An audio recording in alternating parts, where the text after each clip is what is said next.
BNP রাজনীতি এখনো আওয়ামী লীগের টাকায় চলে। হাসনাত বৈষম্য বিরোধী ছাত্র আন্দোলনের দক্ষিণাঞ্চলের আহ্বায়ক হাসনাত আব্দুল্লাহ বলেছেন, আওয়ামী লীগের অর্থ ব্যবস্থা এখনো ধরাছোঁয়ার বাইরে রয়েছে।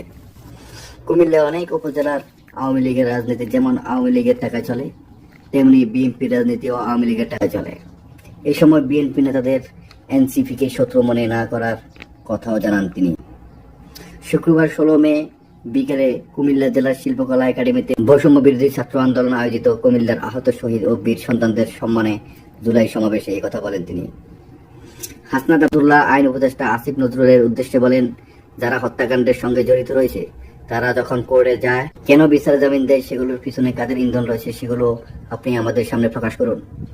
আপনি বারবার বলেছেন আপনাকে ভিলেন বানানো হচ্ছে।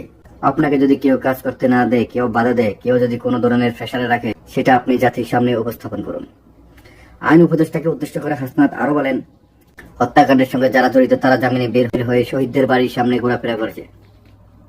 এটা যেমন আমাদের ব্যর্থতা, তেমন আসিফ নজরুল স্যারেরও ব্যর্থতা।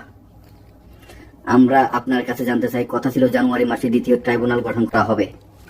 এখন মে মাস, এখন পর্যন্ত কেন ট্রাইব্যুনাল গঠন করা হয় নাই? খুনিদের বিচার হচ্ছে এই অন্তর্বর্তীকালীন সরকারের প্রধান ও প্রথম সংস্কার।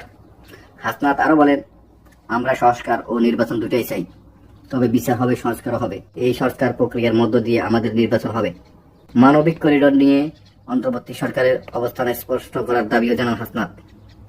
তিনি বলেন, অন্তর্বর্তীকালীন সরকারকে মানবিক করিডোর বিষয়ে অবস্থান সুস্পষ্ট করতে হবে। আমরা কোনো ধোঁয়াশার মধ্যে থাকতে চাই না। আমরা আমাদের দেশের সার্বভৌমত্ব কোনো শক্তির কাছে বন্ধক দিব না। এখানে ভারতের আধিপত্য থাকবে না, ফিন্ডির আধিপত্য থাকবে না, এখানে কোনো মার্কিন আধিপত্য থাকবে না। বাংলাদেশকে কোনো পরাশক্তির আধিপত্যে আমরা থাকতে দিব না। আওয়ামী লীগের সহযোগী 14 দলের বিষয়ে অন্তর্বর্তী সরকারের অবস্থান দাবি জানিয়ে তিনি আরো বলেন, 14 দলের বিষয়ে এই সরকারের কি চিন্তা সেটা স্পষ্ট করতে হবে। আমরা অন্তর্বর্তীকালীন সরকারকে সহযোগিতা করতে চাই, কিন্তু আমরা আশাহত। অনেক কাজে আমরা এখনো বিচার দেখছি না। আহতদের এখনো পর্যন্ত পুনর্বাসন হয়নি, কর্মসংস্থান হয়নি, এখনো পর্যন্ত বিচারের কোনো অগ্রগতি হচ্ছে না। আমরা যতক্ষণ পর্যন্ত না রাস্তা নেমে এসেছি ততক্ষণ পর্যন্ত আপনাদের কোনো পদক্ষেপ দেখিনি।